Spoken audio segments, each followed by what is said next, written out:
Tom. শুনছেন radio ফুর্তি 88.0 FM। শুরু হলো আমাদের স্পেশাল সেগমেন্ট ফুর্তি টকিং টম। আমি আরজে অপু, আর সাথে আছে ফুর্তি টকিং টম। অপু, ওগো অপু, অপু অপু ডাক পারি, ভাত দিছো, দিবানা তরকারি? এটা আমার কি ছিল? ভাবলাম এত সুন্দর করে কথা বলছিলা, শেষে তো আবার দিলা কমপ্লেন করে। শোনো, কমপ্লেন না করি, আসো তোমার ঘাড়ে চড়ি। ও বুঝছি, আজকে কবিতার ভূত ঢুকছে তোমার মাথায়, তাই না? তো এটা কি স্টপ করবা নাকি শোর শেষ পর্যন্ত চালিয়ে যাবা? চলবে গাড়ি, চলবে ঘোড়া, রিক্সা পুরুং পুরুং, সিএনজি মামার ভাড়া বেশি, গাড়িতে লাগে দারুন। দাও না কিনে গাড়ি একটা, হাঁটতে লাগে না ভালো, হালকা হালকা শীত পড়ছে। ওই আবার ইলেকট্রিসিটি গেল নাকি? ওই কুদ্দুসে কত জেনারেটর অন করতে, ইলেকট্রিসিটি গেল। কি সুন্দর একটা কবিতা পড়তেছিলাম না? হায় রে খোদা, তোমার কি হয়েছে আজকে? হ্যাঁ, একটু ঠিকঠাক মতন কথা বলবা। এটা তো রেডিও, তাই না? মানে এভাবে শো করলে তো শো হবে না, মানে এটা তো শো হচ্ছে না। টপিক নিয়ে কথা বলো।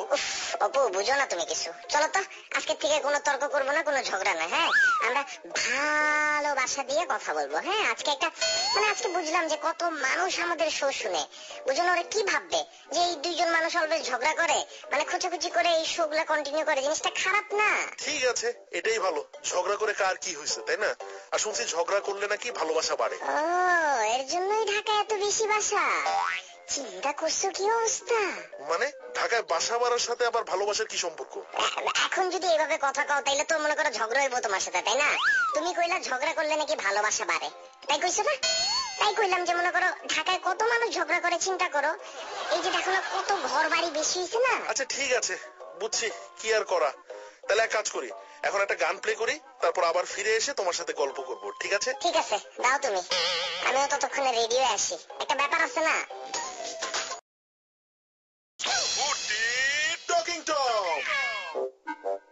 আপু, সুন্দর করে একটা এন্ট্রি মারো তো আমাদের এই শোয়ের, সুন্দর একটা এন্ট্রি মারো। শুনছেন রেডিও ফুর্তি, আর চলছে আমাদের স্পেশাল সেগমেন্ট ফুর্তি টকিং টম। আমি আরজে অপু, আর সাথে আছে ফুর্তি টকিং টম। সেটাই, লক্ষ্য তারা টমের হাতে, আর শো করে অপুর সাথে। কি বললা? আদর দিলাম, বুঝবা না তুমি? এটা হচ্ছে বিলাই আদর। কইছি না আজকে থেকে তোমার সাথে ঝগড়া তর্ক কিচ্ছু করব না, শুধু ভালোবাসা দিয়া কথা বলবো। ভালোবাসা একটা ফিলিংস আছে না? ওরে বাবা, এত ভালোবাসা করতেছো? তোমার কথা দিয়ে তো সন্দেহ লালা পড়তেছে। তা আমার কাছে কি কিছু চাওয়ার আছে নাকি তোমার আজকে? না, তোমার কাছে কি চাবো? ওই তোমার কাছে কি চাওয়ার আছে আমার? তুমি কি আমার গার্লফ্রেন্ড না গো নাকি? গার্লফ্রেন্ড হইলে মনে করো তোমার কাছে একটা টি শার্ট চাইতাম, একটা বডি স্প্রে চাইতাম, আর 50 টাকা মোবাইলে লোড চাইতাম, আর টুকটাক জিনিসপত্র চাইতাম আর কি। কিন্তু তুমি তো গার্লফ্রেন্ড না। আরে এগুলো তো মানুষ বয়ফ্রেন্ডের কাছে চায়, গার্লফ্রেন্ডের কাছে কি কেউ এভাবে গিফট চায়? হ্যাঁ, তোমার লজ্জা করে না? না বাবু, আমি তো মানুষ না, আমি পশু। কথাটা ভুলে যাও না। এই যে যার লেজে তুমি পাড়া দাও, ওইটা মানুষের লেজ না, ওইটা আমার লেজ। আমি পশু না। মানুষ হইলে বয়ফ্রেন্ডের কাছে যেতাম, কিন্তু পশু দেখি তো মনে করো গার্লফ্রেন্ডের কাছে যাবো। ওদের একটা দায়িত্ব আছে না গার্লফ্রেন্ডের? কয়টা পোলারে দেখছো বিলাই পালতে? দেখছো ঢাকা শহরে কয়টা পোলারে দেখবা? হয়তো হাতে কোনো আছে কয়েকটা, কিন্তু ম্যাক্সিমাম দেখবা মেয়েরা বিলাই পালে। তো ওদের কাছে এই আমার একটা আবদার করে হইতেছে একটা দায়িত্ব। এটা হইতেছে কি জানো, এটাই আমার একান্ত লক্ষ্য আর কি। মেয়েদের কাছে গিফট চাবো, জিনিসটা সুন্দর না? তোমার মতন বিলাই হইলেই ভালো ছিল, তাই না? অবশ্য আমার এত সব ঝামেলা নাই ভাই। আচ্ছা যাই হোক, এখন একটা কল আছে, আমরা কলটা নিয়ে নিই। হ্যালো, কে বলছেন? আপনার পরিচয় দিয়ে আপনার কথাটা বলে ফেলুন। জি হ্যালো টম, অপু, আমার নাম হচ্ছে নদী। আমার একটা নদী ছিল, জানলো না তো কেউ। বাবারে, পাশেই একটা দিঘি ছিল, দেখলো না তো কেউ। প্রত্যেকটা বার তুমি এই কাজটা করো, তাই না? একটা মানুষ কল দিছে, তাকে কথাটা বলতে দাও, এমন করো কেন? করছি তো, সরি বলে দেবো। আপু সরি, আপনি বলেন তো। গান গেছি তো কি, একটা সরি বললাম, সরি বললেই তো সব শেষ।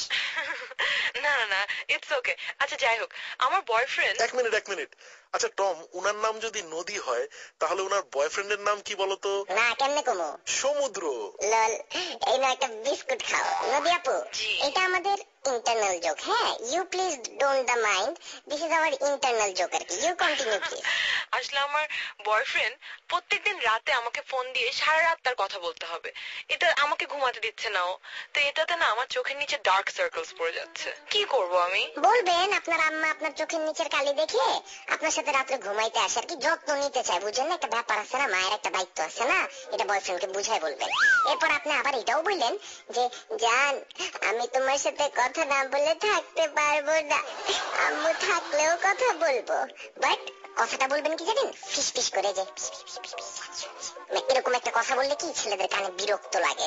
ধরেন 2-1 দিন ভালো লাগবে, এরপর বয়ফ্রেন্ডেরই মনে করেন অনেক এই ব্যাপারটা অনেক বিরক্ত লেগে যাবে।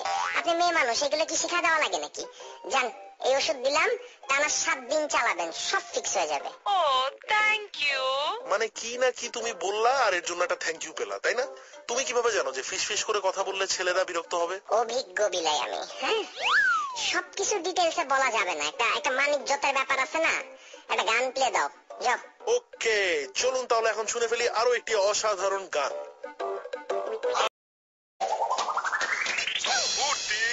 টকিং টম শুনছেন রেডিও ফুর্তি, বলছি আর যে অপু, চলছে আমাদের স্পেশাল সেগমেন্ট ফুর্তি টকিং টম, এন্ড অবভিয়াসলি আমাদের সাথে আছেন the one and only talking Tom.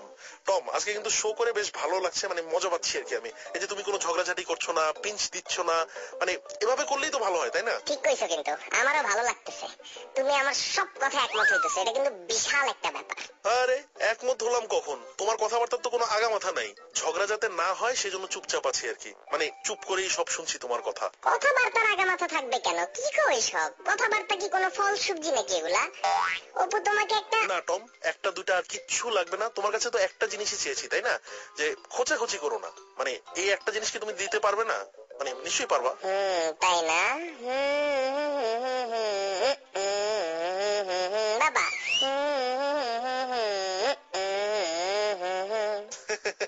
ভালোই তো পারো, দেখি আরেকবার করো তো। আবার করবো, শোনো।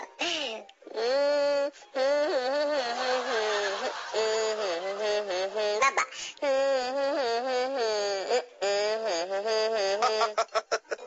আমাকে বললা যে তুমি খোঁচাখুচি করবা না, কিন্তু ঘুরে ফিরে কিন্তু সেই একই কাজ তুমি ঠিকই করছো। মানে এটা তো বুঝতে পারছি যে খোঁচাতে তোমাকে হবেই, সেটা যেভাবেই হোক আর যাকেই হোক। আমার সাথে গপ্প মারতেছো কেন? বৈশা বৈশা এইসব আমার সাথে ঝগড়া করো না, লিসেনারের কাজ করো। মানে তুমি না দিন দিন একটা ফাঁকি বাজায় দিতেছো কিন্তু অপু। ওরে বাবা, উত্তেজিত হলে লেজ উঠাও কেন? হ্যাঁ, লেজ দিয়ে মারবা নাকি আমাকে? তুমি ব্যথা পাইলে ঠিকই মারতাম, কিন্তু লেজ আমার অনেক পাখি, দেখো না কত সুন্দর লোম, আর কিভাবে চিরুনি করাই, কি যে সুন্দর লাগে আমার লেজটা। উফ, তোমার তো হিংসা হয় খালি, লেজ নেই যে তোমার। ওই মিয়া, ফালতু কথা বলবা না। আমার লেজ থাকবে কেন?